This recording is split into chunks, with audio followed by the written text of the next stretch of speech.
It's been a little tough start for him with the injuries, and I know how injuries affect every team, and with Tinkle out, it's been tough for him. So I like their young talent, and Wayne's done a great job keeping them together and keeping them playing hard. In fact, I hadn't seen their UCLA game until this morning, and they hung right in there and really executed well. So we'll have to get ready to play, and our guys will be excited to play. We haven't played for a week, so we should be ready to go. How do you make sure that you guys don't overlook this team with the fact that they do have Trace Tinkle out, they're injured, they haven't been playing that well on defense, no one's improved? Well, our guys have been pretty good. I don't think they'll overlook anybody.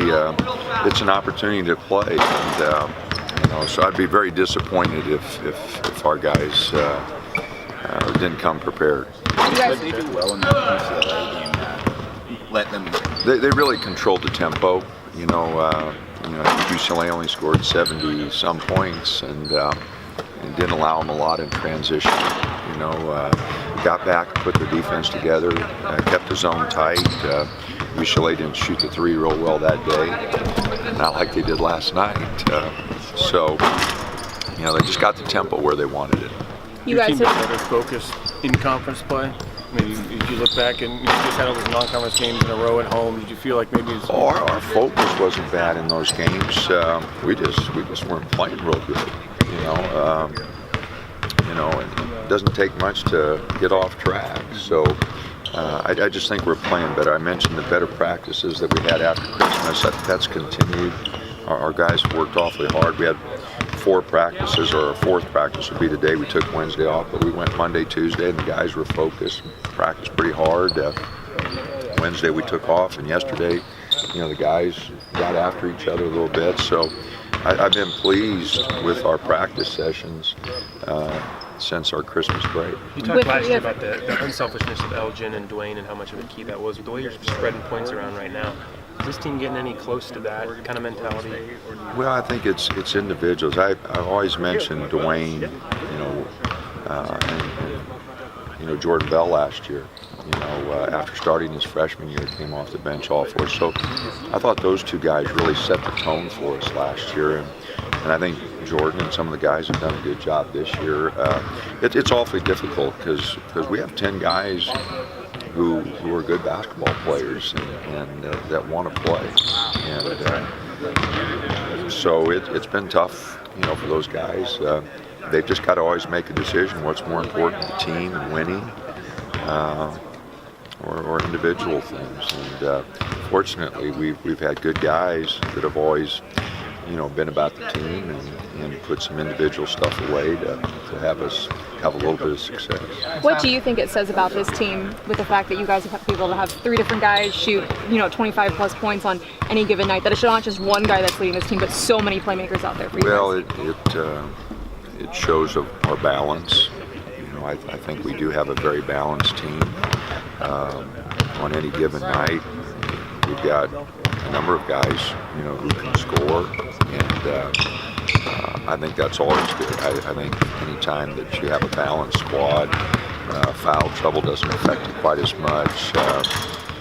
Injury with that possibility doesn't affect you quite as much. So, been really pleased with the way some guys have developed, and I've also been pleased. I thought in the Washington State game, the minutes that Cavell and Keith and Roman gave us really gave us a big lift, and so the development of those 3 guys is critical for our team moving forward too. You kind of alluded to that depth. What do you think you learned in that road trip to the Washington schools?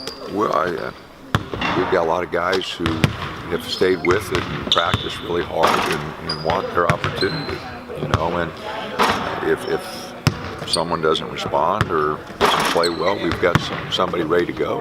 And those guys have shown a great amount of character, being patient, waiting to go, and unselfishness, which, to be real honest, these days isn't real common, and been doing this for a long time. And guys want something to happen right away, and if it doesn't happen right away, get really impatient, but these guys have stayed with it, and I walked out of practice last night after a 2-hour practice, and the 3 guys on the floor still were Roman, Keith, and Cabell.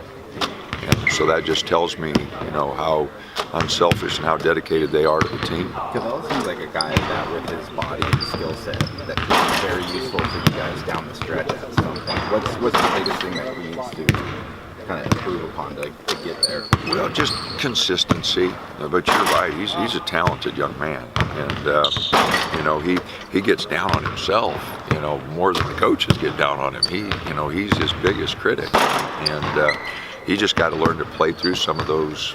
Things don't go well, and wait for his opportunity. But Cabell's very talented, very good basketball player, and he's going to have an opportunity to show that before the year's over. Is it almost tough because Chris set such a kind of high standard of like how easy it looked for him to come from the junior college level last year?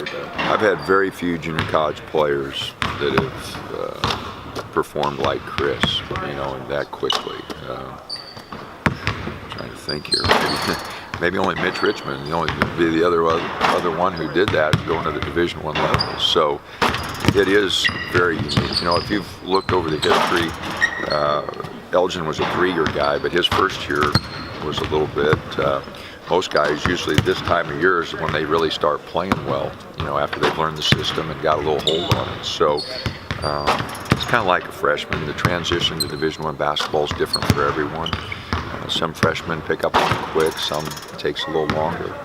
And that's same with junior college transfers, but I love, working with junior college transfers. They're guys who've been in programs, they've been in bands, and haven't had many nice hotels and big meals, and all of a sudden they come and they're very appreciative of everything that Oregon provides them. And so they've probably been, as fun to work with and as in tune to Oregon as any of the players that we've had. Just simply the fact that they appreciate everything that the Division I level offers them. And so really enjoyed working with those guys. Coach, have you had a chance to look back at the play that led to Dylan's addition and what you think Yeah, of the play? I looked at it and, really nothing to say. Just he fell awkwardly and that was it. Eubanks seems to flourish with Tinkle off the court. It's kind of your impressions of him. I didn't hear the Eubanks question. and his play down low. Well, he's a Seems good like- player. He's athletic and big, strong, bouncy. Runs really good. No, I think he's, and as you mentioned, he's just had more opportunities because of Tinkle being hurt. But no, he's talented. And he gets the ball down low. He's powerful. We can't let him catch it as often as he wants to. That's for sure. It's kind of the feeling going into this rivalry game. You guys are favored by quite a bit, and it's a home game, but at the same time, it is that rivalry game, and as people say, anything can kind of happen. It's the next game on our schedule, and our guys are trying to get better. I don't put a lot more emphasis on it. The media kind of does, and our fans, they like to beat these guys in Washington. I've noticed that over my 7 years. It takes me a while to pick up on things, but I figured that one out. They don't like the Huskies, and they're not real fond of the Beavers. So, so hopefully we'll play well and continue to get better. That's our goal. Now that you've begun to get more top recruits from high school, do you think you will rely more on JC transfers as much? We'll take the best players that want to be here, that help us put a team together. With players that come and go, it's about finding a team that wants to compete, wants to be here. So, I don't rule out transfers. I don't rule out good high school players. I don't rule out good junior college transfers. It's more guys that want to be here, want to compete at a high level, and willing to be part of our team. And that, we don't say, well, this guy's a high school guy, so we got to recruit him, or this guy's a junior college player, so we can't recruit him. We recruit players that want to be at the University Board.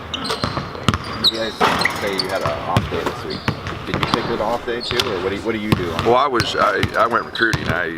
We had an early practice Tuesday, and I flew out and watched the game Tuesday night, and watched some guys on Wednesday, and got back Thursday for practice. So I don't know if I got anything done, but I was out there trying. So thanks. Thanks, Dana.